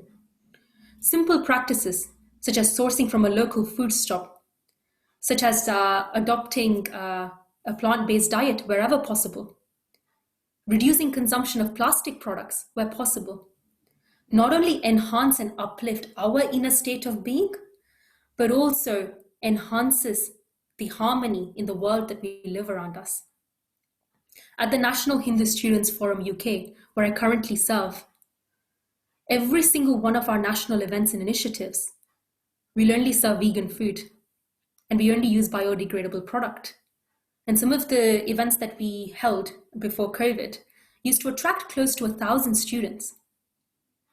And it is little things by showing that actually vegan food can be quite accessible, palatable, and nutritious, not to mention tasty for all of us young people who like tasty food.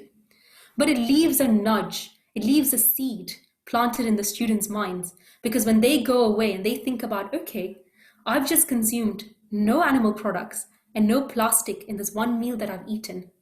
How can I adopt this in my everyday life? If each of us were to adopt these simple practices, we start to nudge the society around us. Now, veganism is just one idea, and it's for us to decide, is it sustainable or is it destructive? Is it one that maximizes benefit, minimizes harm, and is one of compassion? Is it one that can outlive you and I and live in accordance with the natural laws of nature? Now that's for you and I to ponder upon. But today we are here as the youth, and we are in a position of privilege, because not only can we exercise sustainable practices within each of our individual beings, we can actually nudge the society that we live in. For any idea to flourish, it needs 4 things: money, time, people, and institutions. So for any idea that we believe in, that we are investing in, as we ascend in our professional ladders or in our Samaj Seva, or even in our personal lives, if we can start to invest in one of these 4 pillars, we then start to nudge as a society, as a collective. And then we are able to not only sustain the society that we live in, but lift our state, our society, to a state of flourishing. And in Sanskrit, this is known as abhyudhyaya, a state of flourishing. Now, I started off with a quote by Swami Vivekananda, which very much talks about how we as the youth can be the embodiment of this virtue. And now we hold the responsibility to take in ideas which are sustainable, and that can live in accordance, in harmony with our beings and the world around us. With that responsibility comes the ability for us to develop our skills and our characters to continually serve as beacons of the society. We saw Dr. Balasubramanian ji earlier talk about the 4Ds that we can adopt into our daily being. But even building in our skills and character can allow us to be in flow within ourselves, be in flow with each other, and be in a state of harmony in the world around us. And that, my dear brothers and sisters, that is Dharma. Namaste.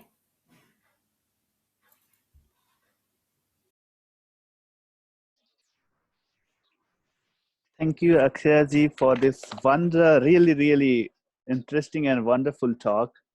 And I personally am not vegan, but I see one question as well in this regard. I use milk while cooking tea. And I have friends, around me, and everybody is like non-vegetarian, and they keep pinning me up, saying that you are missing something on this planet if you're not eating meat, and such things. And and everybody, I was in Germany, and in Germany people ask, okay, you don't eat because of your Hindu dharma or something like that. So one needs to explain, not really because of dharma every time, but also there are many other things. And what we heard from you, like the lots of study and all, I would request, I will send the link after the talk to my friends as well, who will listen to it and give good argument being vegan in future, maybe starting from now onwards, to think about it. So thanks a lot for this wonderful talk. Especially for me, I got many points to put with my friends when they ask me to eat and not missing I can say that, okay, I'm not missing something being on earth if I'm not eating non-veg. Okay, so now we move to the next part of this talk, asking the questions. Yeah, one question is from Sudarshan ji. He is asking, in India, we have cows which walks around freely and eats the kind of plant it would like to eat. So would be all right to still continue milk and be vegetarian?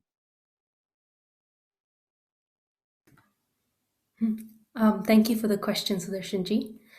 And I think the beauty of our dharma, or even the practices that we adopt, is the choice with which we wish to lead, right? So individual choice and the individual reconciling with, how do I as an individual, how can I maximize the benefit to those around me, and how can I minimize the harm, and how can I act with compassion?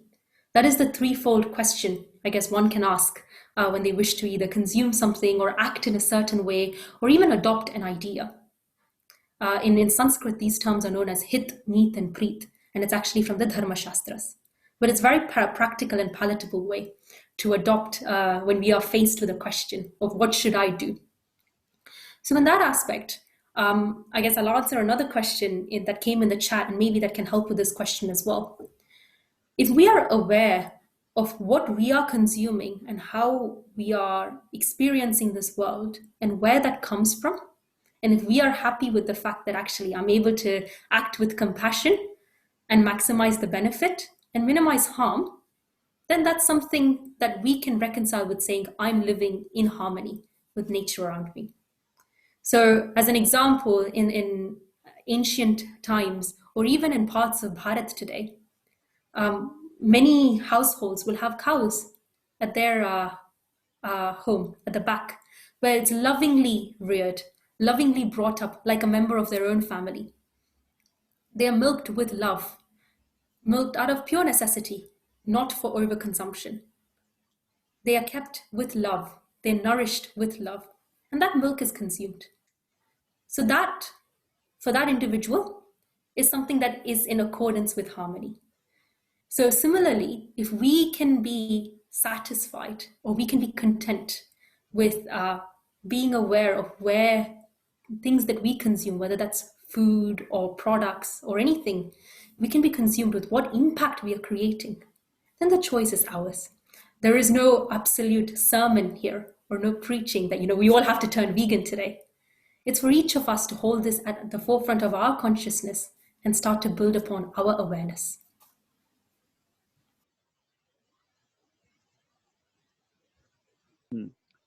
In addition to that, Sudarshanji is making some statement regarding Western culture. I mean, on the other hand, in the Western world, cows are given hormone shots to milk for the longer duration, and the cows are sent to the slaughterhouses once they are not able to produce milk. In such a setup, veganism is relevant. But with respect to Indian culture setup, wouldn't be all right to consume milk? I mean, the similar question with the Western.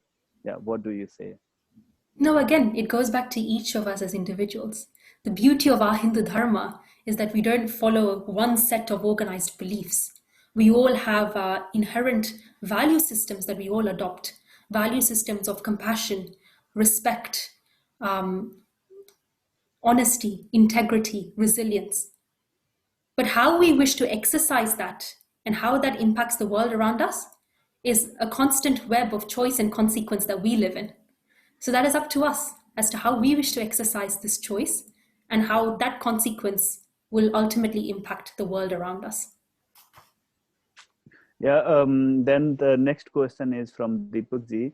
Veganism, as you rightly said, is not just concerned to food. I think it's an idea of life and how to give the best of its world. Is this correct thinking? How do you think we could propagate this idea of veganism to the society? That's a good question. Thank you, Deepak ji. So absolutely, veganism is more than just the food. So clothing that we wear, makeup that we consume, that we put on for all of us ladies, bags and shoes that we wear, they all contribute to the lifestyle that we live. And veganism is, seeking to exclude all forms of exploitation and cruelty to animals as much as possible, as much as will be practical in our day-to-day lives. And a fun fact is, the idea up until a decade ago, most people would not know what veganism was or what veganism is all about. But actually, since its popularity that began in 2014, just in the last half a decade, today, the Veganuary Society or the Vegan Society is collating statistics that we have more than 1 million people around the world trying at least being vegan in the month of January across 192 countries. Supermarkets that I go to in the UK all cater for vegan options, and they all have a plant-based section. Every restaurant that you can go to in the UK or most of Europe will cater to vegan options. So that awareness is rising, that consciousness is rising. But again, as you and I, as the youth that we are here today, we have a sense of responsibility as well. As we develop our skills and our character to navigate through the challenges of society, we then develop our ability to respond. And we then develop the ability to shape our society around us. Small things that we can adopt in our daily practice will nudge those around us into a way of thinking. That's how I became vegan 3 years ago. So if each of us adopt it in our day-to-day lives, we ultimately inspire those around us. And at a larger scale, as we continue to build our capabilities, we can then start to nudge things at a societal level, whether it's through institutions such as schools or government, industries, corporations, healthcare, etc. When we reach that level of capability, we can then start to nudge as a society. So it's continuing to invest in these ideas, practicing them in our day-to-day life, and being able to invest in them for the long term. One last question, if we can come to this point talking about dharma, do you think that dharma leads us to veganism in even 21st century? Seeing the diet, Indian diet with butter and milk, how do we change our behavior, so to say? So the beauty of our dharma is that it has stood tall and proud, or it has been inherent over the last 3,000 years that we've lived since the early civilization. And the beauty of that dharma is the ability to manifest in itself through the changes of society, adapting to the current context. So in our ancient times, we may have lived in a society where milk would have been an integral part of the diet.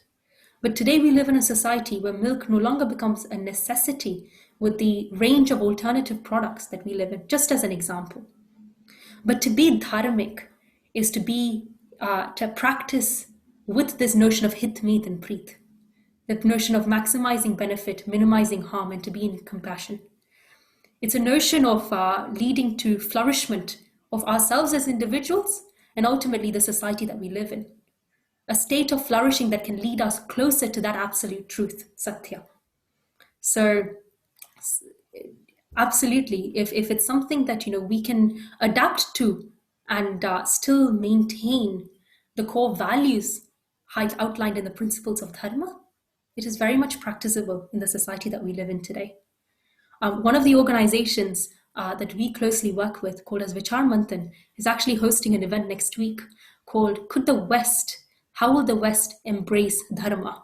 I urge you all to check out their page, because that is a discussion worth watching, to very much talk about how the West could embrace this concept of dharma that has been central and innate to our being over the last 3,000 years. Thank you. Thanks a lot for this wonderful talk. And for sure, many of us will start thinking about this from now onwards, at least. And if many people are listening this talk on Facebook, maybe it would be helpful for them as well. So thank you once again. And now I would like to request Pranavi ji to say closing words. I would like to take this opportunity to thank all the speakers for taking time out of their busy schedules and agreeing to grace the occasion, and also National Hindu Students Forum UK for supporting the talk. With this, we move towards the next session of the evening, the much awaited cultural performances by Sam workshop. Please do follow us on social media platforms @Yuva Germany for more exciting events and workshops. We request SAM members to take over for the cultural session.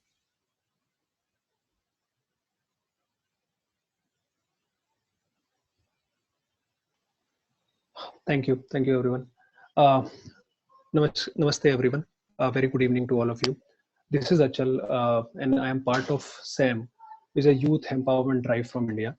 As a cultural event for today, we have a few power pack performances lined up for you all, which includes a rock band performance, a ballet, and a talk.